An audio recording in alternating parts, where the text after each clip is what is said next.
A day in my life as a IT student. Di ako karong bintana mga boss, masilaw kayo, kasabot naman ka mo kung anong masilaw.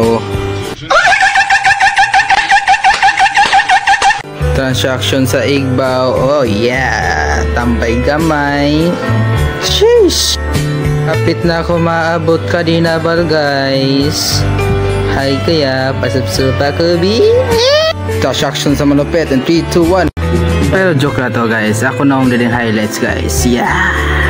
Enjoy the beauty diring dapita guys. Ita ang biliran guys. Wow, wow, wow, wow. Let's go. Abot na nabal. Yun. Pahawa lancha. Gawas lancha na. Ngita masakyan ng good student. Jawline check. Yun, may sasakyan.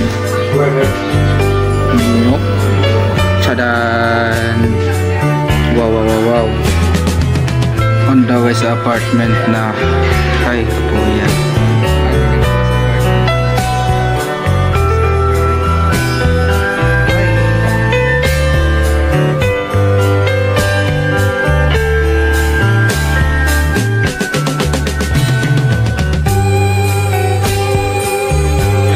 Tada! Pagwapo sa takadiyot guys, kaya pa oras ta dito dapita. Yan.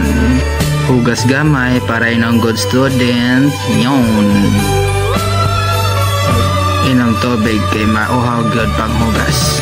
Siyempre, stay hydrated.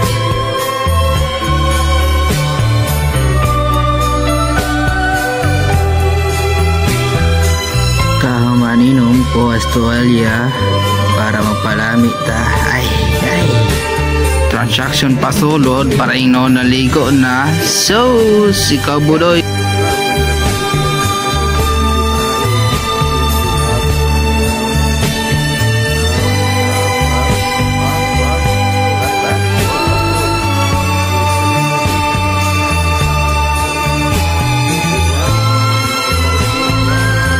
Yun, no? Palami na o. Bicep check. Wow, wow, wow, wow. No. Kit ka na budoy pagdali kada ano ka 2,000 years later. Ito na ang ating finished product. Wow, pakote ayan sir. Yung gwapo.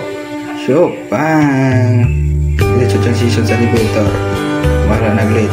Wow, wow. Versace and the floor. Wow, surprise! Finished product sa mga classmate guys. Yun, ang sarap kayo.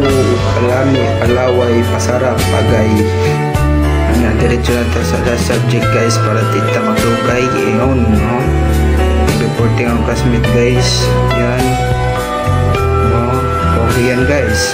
Siyempre, mas pogi ko dyan. Yun, joke lang. Hindi pag-awas ta guys. Hello people of the Bibso. Wow. Hello. Palusa na sa third floor kung asa man na floor. Versace on the floor. Yun.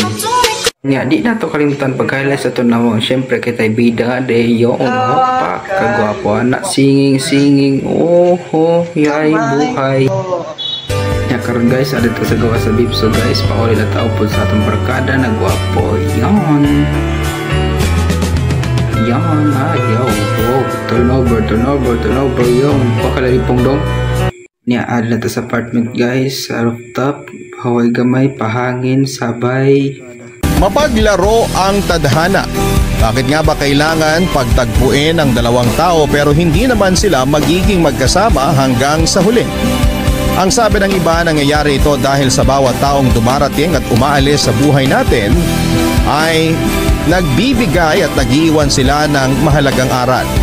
Ngunit paano kung muling nag-cruise ang landas ninyo ng taong bahagi na lamang ng iyong nakaraan?